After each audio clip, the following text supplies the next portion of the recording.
There'll be bluebirds over the white cliffs of Dover tomorrow. Just you wait and see.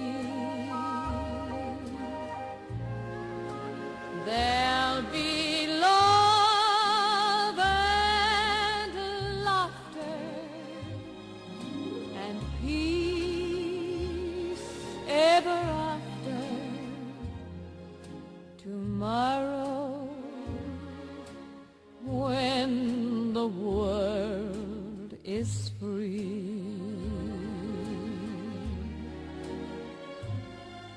The shepherd will tend his sheep, the valley will bloom again, and Jimmy will go to sleep in his own little room again.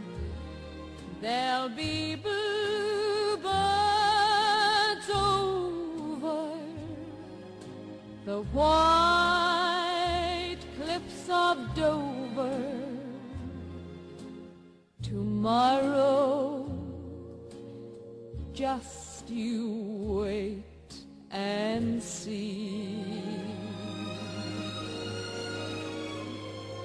The shepherd will tend his sheep, the valley will bloom again, and Jimmy will go to sleep in his own little room again. There'll be bluebirds over the white cliffs of Dover tomorrow. Just you wait and see.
Listening to Surrey's radio station. In Camberley, Guildford and Caterham. On 104 and 104.6 FM, this is BBC Surrey. Good luck. 8 minutes to 7 o'clock. Let's turn our attention to a funeral which is taking place for Surrey's last Japanese prisoner of war, who's died at the incredible age of 103.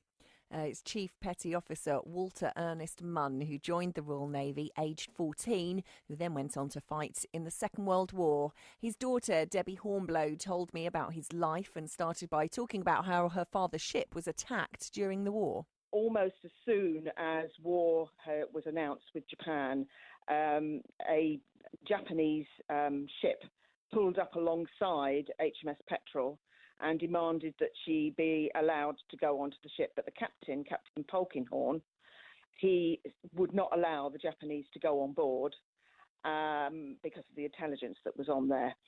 And he refused. He said, "No, you're not coming onto my boat." In fact, he said, "Get off my bloody boat," was his words, as I understand. And the Japanese then fired immediately. And my father actually was blown out of the ship into the river. There was only about a dozen of them on the boat, and 5 of them were killed.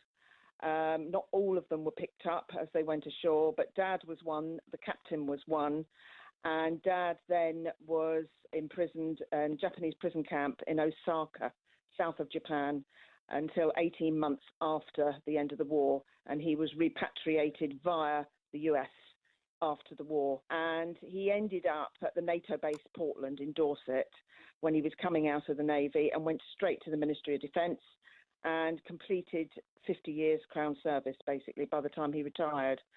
Quite an amazing life.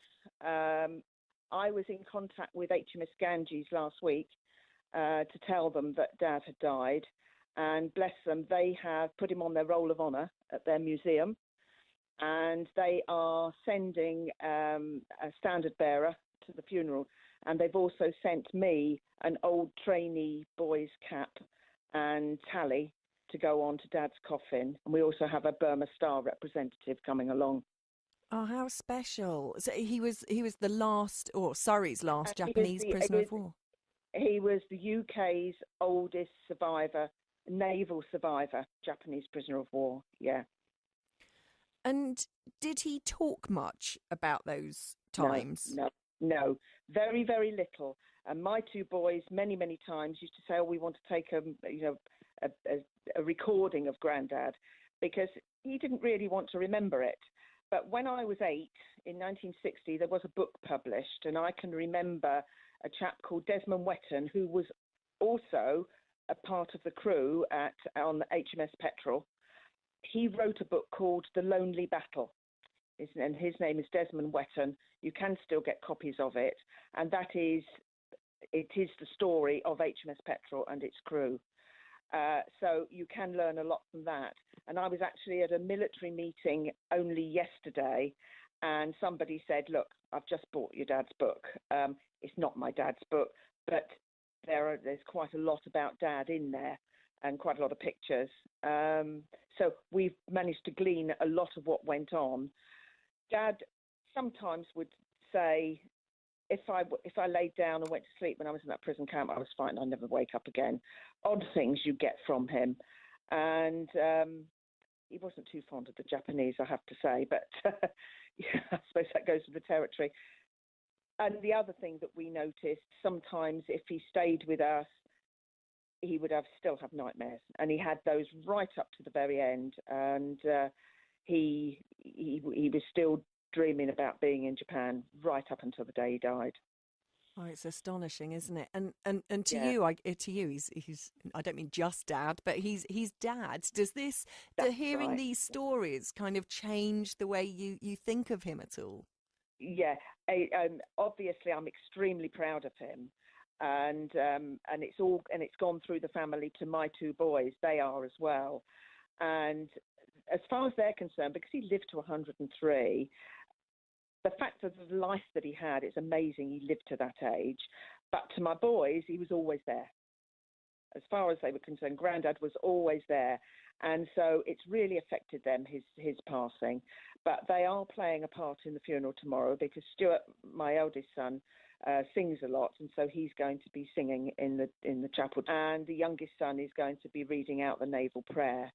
As far as I'm concerned, I'm going to be too emotional to be able to stand up and say anything about Dad. But if I can write something, if I can do something like I'm doing now, then I'm hoping that the pride that I have for him comes across. Well, it has done. Hasn't it just? I tell you, Debbie doesn't need to do anything more. Debbie Hornblow there, whose father, Chief Petty Officer Walter Ernest Munn, joined the Royal Navy, age 14, going on to fight in the Second World War.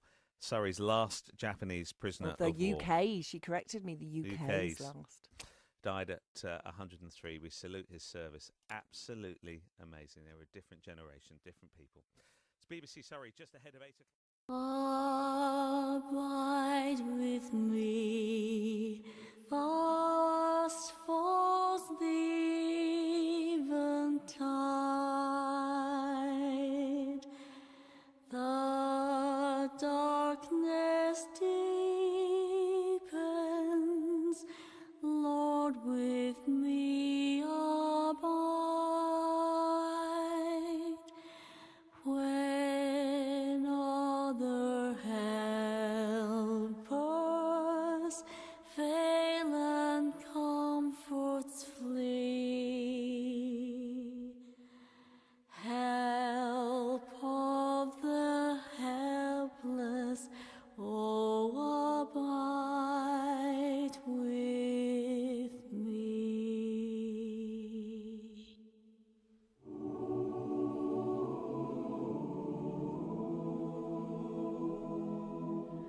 Hold thou thy cross before my closing eyes. Shine through the room and point me to the skies. Heaven's morning breaks and earth's vain shadows flee. In life, in death, O Lord, abide with me. In life, in death, O Lord, abide with me.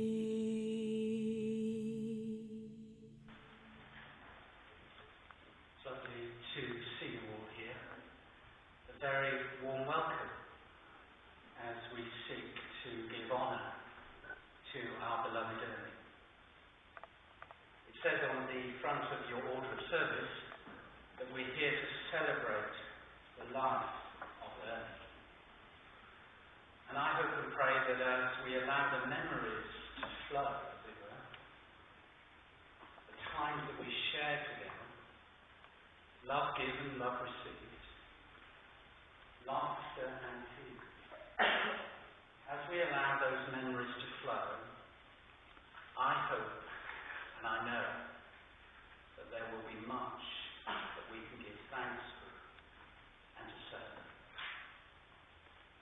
Not least, of course, for the sheer privilege that each one of us has had in being able to share our life with that of Ernie. Yes? I'm a Christian minister, so I'm going to begin with some words of Jesus. Jesus says this: I am the resurrection and I am the life. Those who believe in me, even though they die, will live.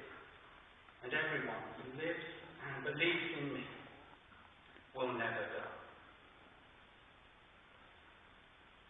Gracious God, we come today to remember Ernie and to give thanks for the gift of his life, for those years we shared with him.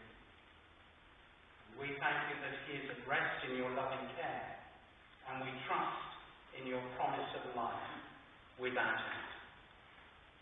Amen. Amen. We're going to sing a hymn, an old gospel hymn, which speaks to us of the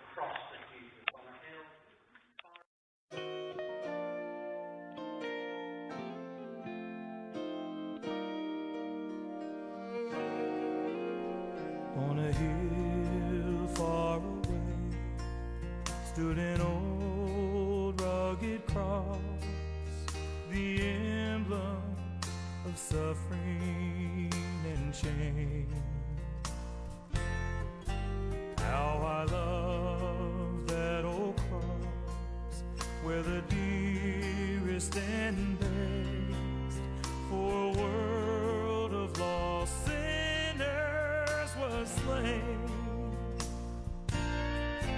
So I'll cherish the old rugged cross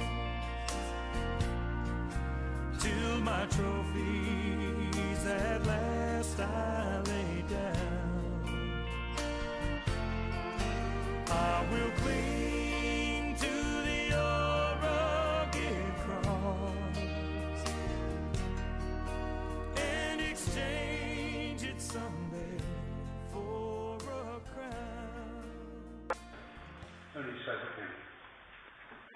Real name, or full name, Walter Ernest Munn, but everybody knew his Ernie. I've known him since 1970 when I left Derby. That's what, 48 years. As you probably read on the order of service, born on the 22nd of December 1914, which was honestly years ago. This is well old age of 103, but the fact that he lived for such a long age, I suppose, is remarkable in itself, but the extraordinary life he led.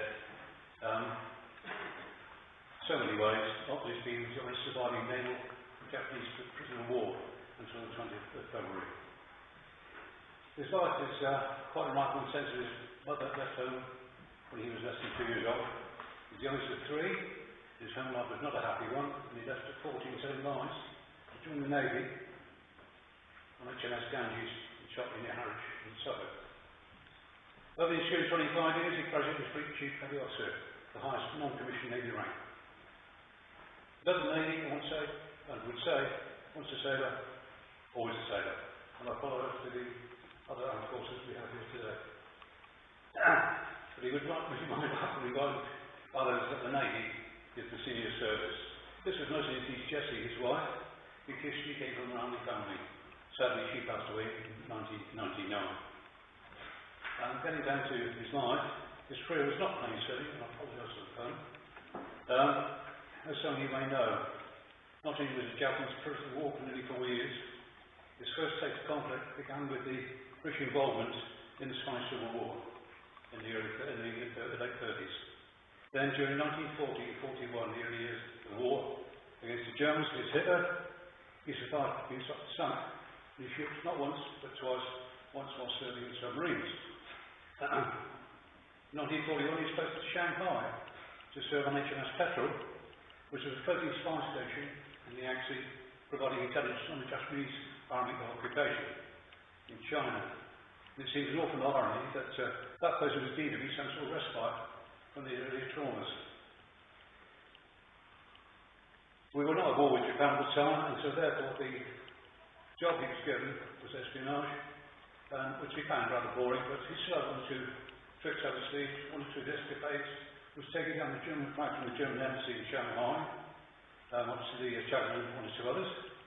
And on another occasion, he actually filled up there was a sailing warship, a Panto, in the Shanghai. He went up the river, filled up the rubber glove with blew up the rubber glove, tied it to the neck, threw it into the water, and watched it drift downstream. And the Italians, on seeing it, thought it was a mine and decided to abandon the ship. And he got court-martialed for that one.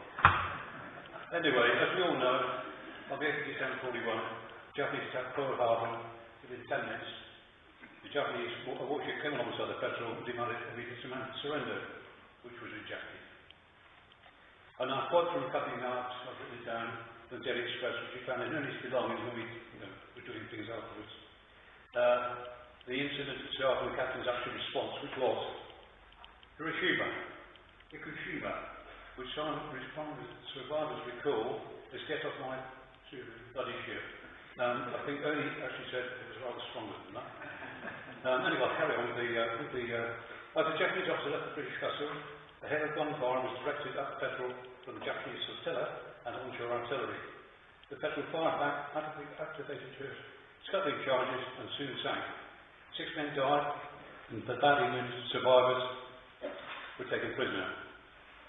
The defiance of the petrol impressed both the Japanese and the Chinese, civilian Chinese, who took the water to help rescue the survivors, which Ernie won. The consequence of refusing to surrender against overwhelming odds meant the Japanese did not get access to the codes, secret information and intelligence on the ship, which would have put more lives at risk, but also ensured that they did not get the petrol as a prize of war. Other than to say the crew supported the captain's response, Ernie never spoke at this time. I believe in respect of his companions who did not survive. The captain and the survivors of the DSC was after the war for his actions. That Ernie survived was actually extraordinary, as Desmond Wetton's book, Lonely Battle, explains he was blown out of the ship by an explosion and passed through a hole in the side of the ship, created by an area of shell.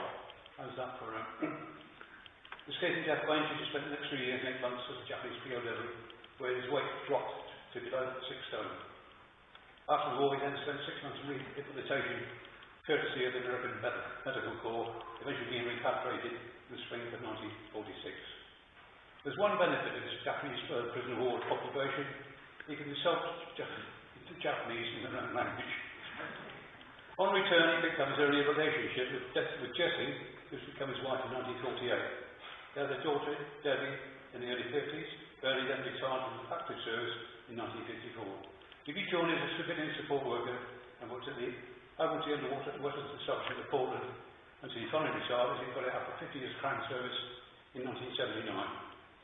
He and Jessie moved to working in 1987, primarily to be near their daughter and 2 grandsons at that time, Peter and Stuart, because of one or two more additions of family since. During the period, despite what happened to him, he never had a bad word to say about the Navy.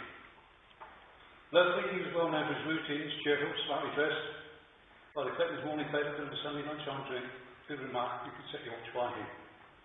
In 2012, he had a fall resulting in having to have a hip replaced at the ripe old age of 96. Tough doesn't even begin to describe his inner strength. Indeed, in the last few days, whilst in St. Peter's, only knew he was nearing the end, the doctors were in Ernie, you must have tried everything otherwise. He did not finish. Ernie interrupted, or else I'll fuck up. The ward was in laughter. I mean, the doctor had real problems with that. He's never lost his wicked sense of humour. Now, as we added also, in the last few days, and against the rules, he was taken on a sip of whiskey, ever defiant to the end. It is therefore with pride I salute a man who cheated death so many times. He did not expect his 30th birthday, but was blessed not only with a wife and daughter, 2 grandchildren, and today 5 grandchildren. He richly deserves that legacy. A few days before he passed away, and I've said this to everyone here, Ernie asked me to ensure that all those attending students should be asked back to the wake and have a drink on him at the Westwall Club, for those who don't know. A large member of the club is in the honour of celebrating his 100th birthday there. Everyone is welcome. There's also a donation box here in the chapel for the Cook Response Memorial Woodland, my wife's personal charity, and of course Paul. Many of you know that Debbie is a trustee of the QMRW, which is a registered charity to assist ex-servicemen, and we have one to do here today. Before on to good time. The chairman, fellow trustees, David and Bosons, whistleblower all ex-Queensland, and Debbie would like to thank them for their support. Finally, thank you for taking the trouble to pay your respects. I know many of you will find them to be sadly missed. So all I have to say is, rest in peace, Sarah. Lady from the Town Harbour. Sailor's prayer. For fair winds and a following sea, the smell of salt air, salt in the air, the feel of their skin as it's touched by the spray, an albatross soaring above, dolphins in the ship's wake that play, to witness the work of the art of only God can create, the sunset at the end of the day, as a million stars in the sky, safe anchorage in the oil's lead. And the time comes to die, as us for all it must, to awake in sailor's heaven when nothing ever rusts. And always there will be fair winds and a following sea. It's unfortunate time, 15 years ago, perhaps a bit more, I've not really spoken to my mum and dad about, because he lost his wife and my grandma, and point, our relationship changed. We talked a lot differently. I was the only one at the house at the time it happened. I had to break the news to my mum and dad. And, in a good way, our relationship became very much and on the level rather than being a granddad and a grandson. We talked about lots of things. His really sense of humour, which actually wound me up a fair bit because he did it deliberately. It was him knowing that I was getting into country music like Johnny Cash. And every time I'd mention a Johnny Cash song, he would say, "Oh yeah, I do like that Kenny Rogers." Every time I mention a Neil Diamond song, perhaps, he goes, "Oh, didn't Johnny Cash do that?" No, he didn't. Quite deliberately, would wind us up and do things like that. But, my name's surname is Stuart, which is where I've ended up my name from. And this is actually my granddad's tie, and this is the Stuart group that's on here. I've just decided to wear a pattern tie today. This is his tie as well. A real character. Dad mentioned that he did happen to like a bit of whiskey, and they nipped him in a nip of whiskey into the church. What hasn't been said, and I think he won't mind me telling you, is I used to go around visiting once a week or so, and he helped himself out. With moving house and things like that, it's very hard these days to get a mortgage, and he'd give himself and my brother a leg up. So, as a bit by way of thank you, I'll turn up there with a bottle of whiskey when I go around and see him. We were sat down talking one day, with my dad, and my brother, and myself. Granddad's flat was on the side of their house, and sat there talking, we'd been visiting. And I said, yeah, so I'll take him over a bottle of whiskey, perhaps once a week, once every 10 days, something like that, just as by way of thank you because he fancied it. And Dad looks up and he says, well, I do shopping once a week. And I give him a bottle of whiskey. So like, crumbs. I said, well, I get him one of the Tesco's ones because they're a bit cheaper, they do a litre and a half. And he goes, so do I. We both looked at Peter because he's just sat there dumbfounded. He goes, well, actually, I pop in every so often as well, probably once a week, once every 10 days, and I bring him a bottle of whiskey. So I've come to the conclusion, if you want to live to 103, 4 litres of whiskey a week, it's going to cost you. Grandad was a big fan of Vera Lynn, and I'm a big fan of Johnny Cash, and it just so happens that Johnny Cash covered a Vera Lynn song. There is some words in there if you do fancy joining in the chorus.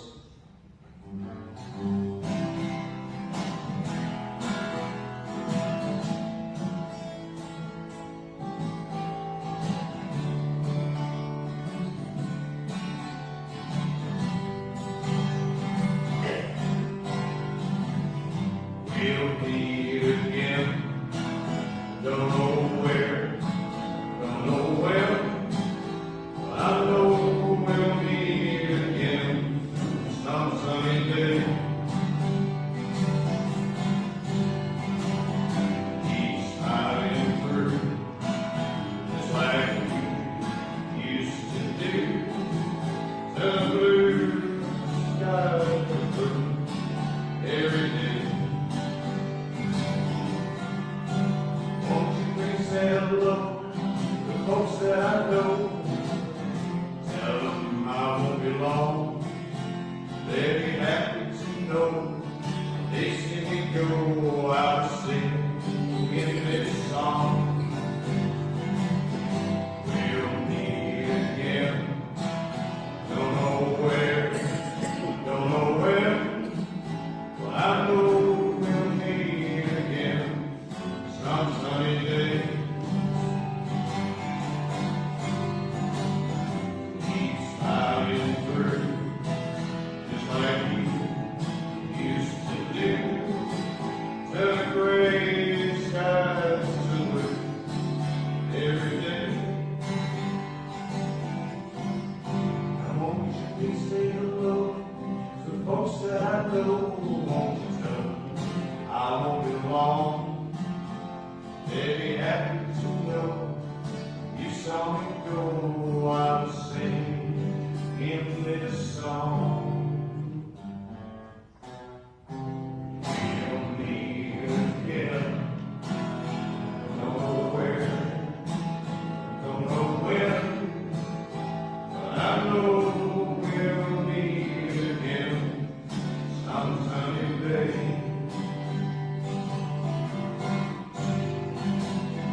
You like these pictures? Just going to have a moment of reflection. To give thanks for Ernie, the memories of time shared. It won't be a stylish marriage. I can't afford a carriage, but you'll sleep on the seat of a bicycle built for two. Oh, Daisy, Daisy, give me your answer due. I'm half crazy over the love of you. You want me a stylish marriage. I can't afford a carriage, but you'll sleep on the seat of a bicycle built for two. The Bowery, the Bowery, they sing and ring when they do, they sing the Bowery, the Bowery. I stated it not because I didn't like your singing or anything like that. Simply it's part of a compendium of songs.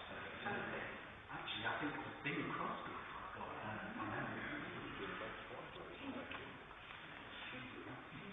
It's time for the men to say farewell to her, so let's stand.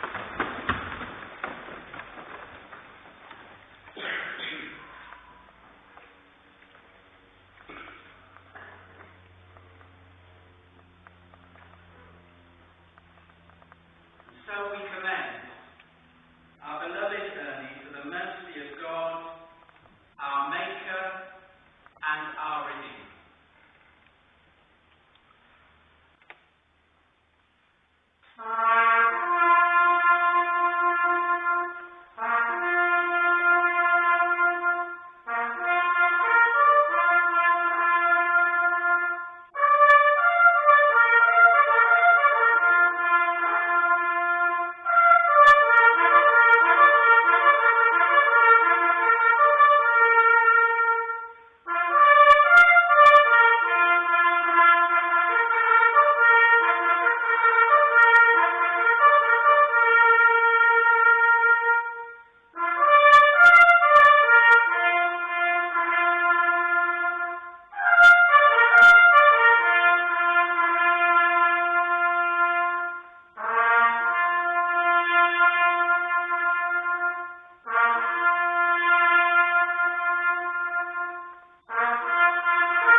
Now, therefore, Ernie, we entrust you into the mercy and the love of God. We entrust you into the care and the salvation of God. And in the name of Jesus Christ, who died and rose again, we bless you.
Stay there. I don't need the camera right that much. And now, all three. Okay, ready, stay. Anchors away. Anchors away. No, Dawn, you're still a trustee. Oh, okay. Come on, Trustee, though. Okay. Can I take one? Bob. Come on. Bob. Camera down.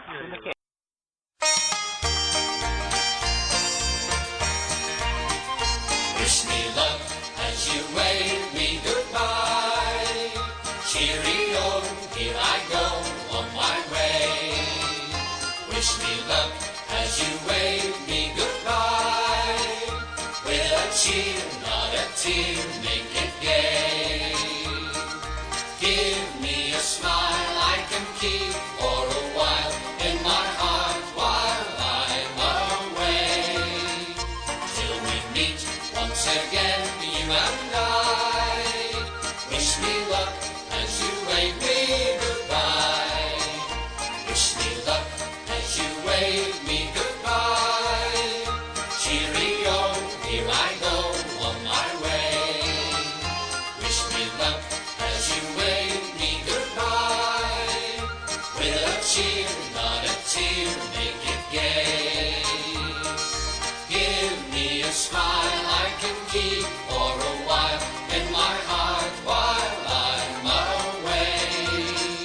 Till we meet once again, you and I. Wish me luck as you wave me goodbye. Who do you think you are kidding, Mr. Hitler? If you think we're on the run, we are the boys who will stop your little game. We are the boys who will make you think again. So who do you think you are kidding, Mr. Hitler? If you think old England's done. Mr. Brown goes off to town on the M21, but he comes home each evening and he's ready with his gun. So who do you think you are kidding, Mr. Hitler? If you think old England's done.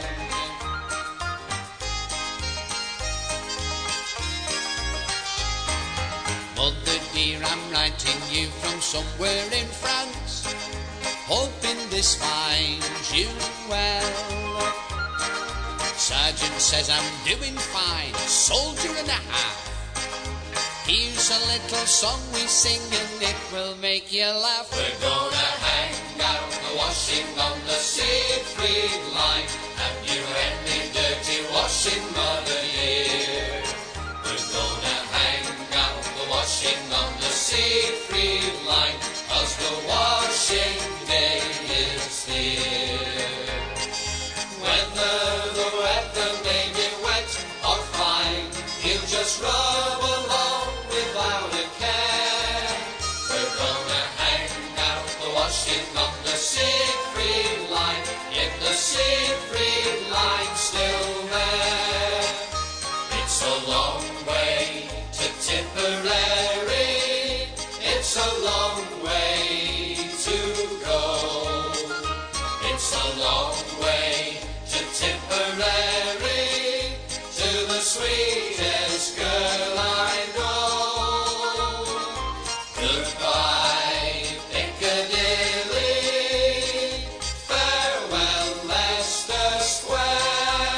It's a long, long way to Tipperary, but my heart's right there.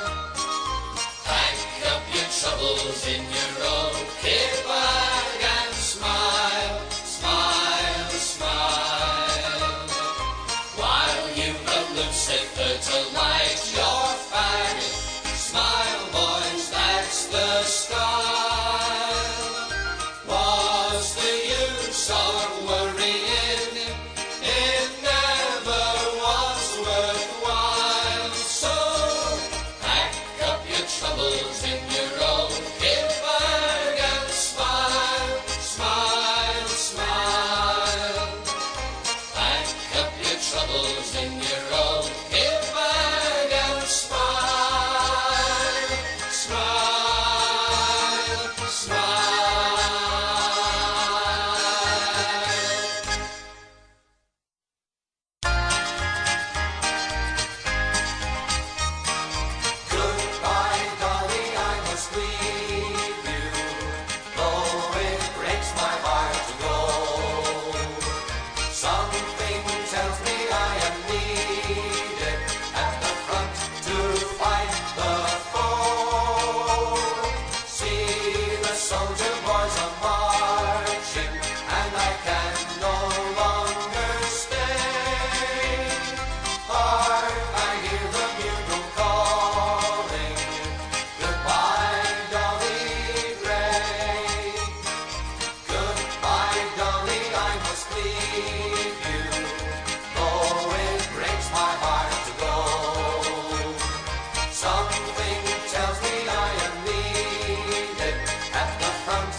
makes your life worthwhile. You'll have the world on a string when you're up to your neck in hot water. Be like the kettle and sing.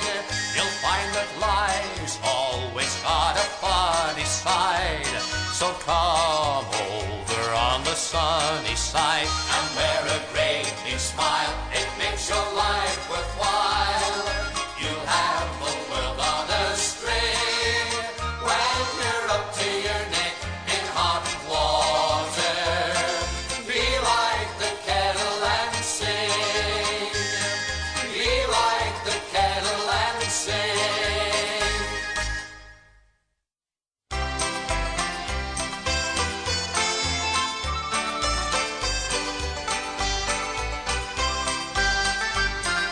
Kiss me goodnight, Sergeant Major. Tuck me in my little wooden bed. We all love you, Sergeant Major. When we hear you bawling, show a leg. Don't forget to wake me in the morning. Bring me round a nice hot cup of tea. Kiss me goodnight, Sergeant Major. Sergeant Major, be a mother to me. On the farm, every Friday. On the farm, it's rabbit pie day. Every Friday that ever comes along, I get up early and sing this little song. Run, rabbit, run, rabbit, run, run, run. Run, rabbit, run, rabbit, run, run, run.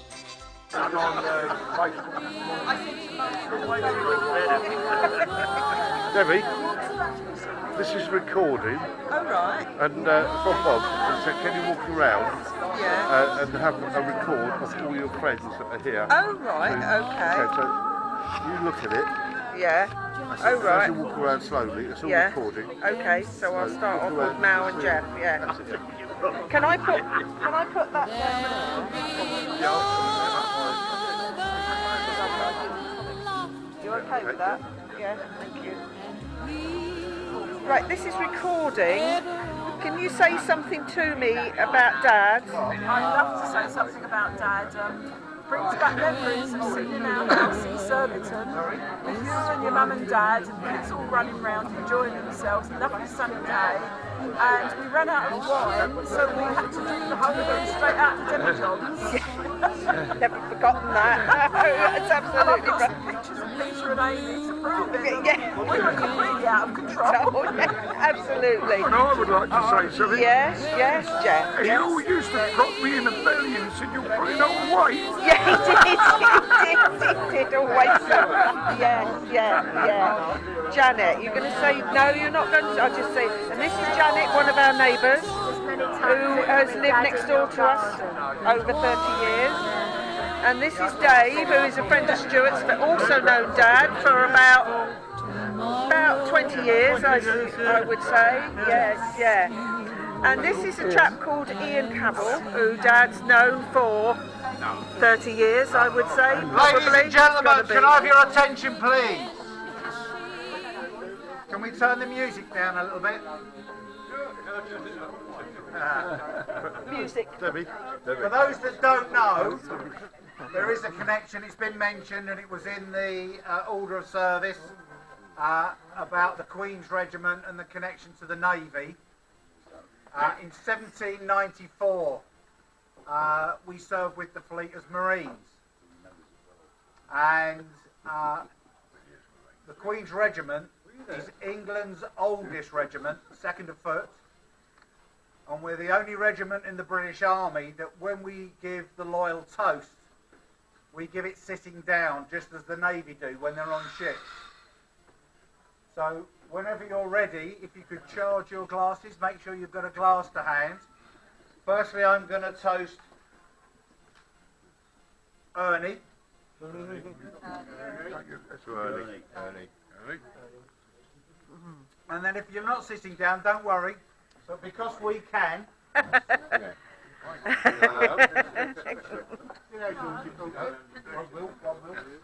The Queen. The Queen. Thank you. Thank you.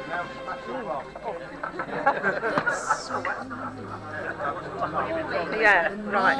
And we've got a group of Queensmen here as well. I'm going to walk round. This is great, Bob. Yeah. It's Keith and Bob. And we've got Becky. And we've got Julie. Montague. And we've got Roy. And we've got Dawn. And Frank. And Paul. And our marvellous bugler, Peter. And we've got friends and relatives of the family here and here.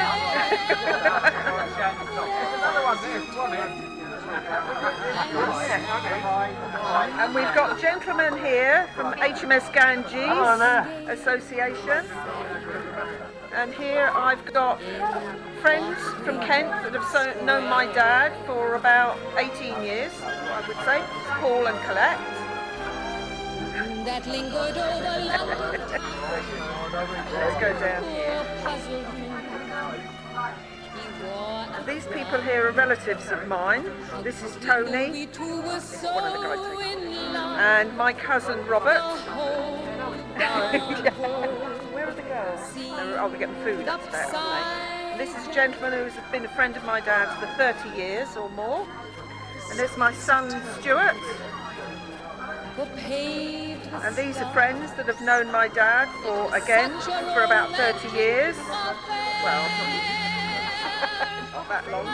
That's right. Let's stick this round here. Yeah.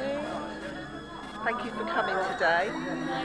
And these are friends of ours from Westfield Club that we've known my dad for a long time. Gary in particular will remember my dad.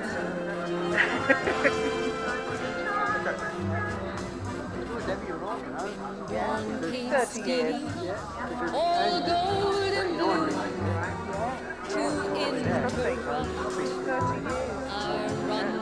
Yeah, it is. Yeah, all right.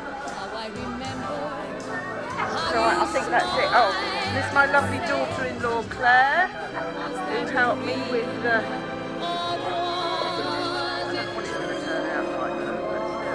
And this is our professional photographer, who's taken photographs for us and always attends functions. Oh, and this is my cousin Rachel. Yeah, that's right. Who's come all the way from Dorset to pay her respects to my dad.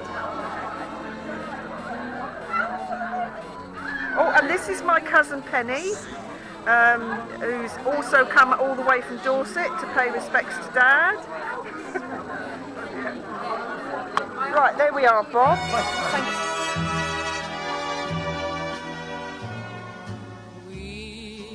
We'll meet again. Don't know where, don't know when, but I know we'll meet again some sunny day.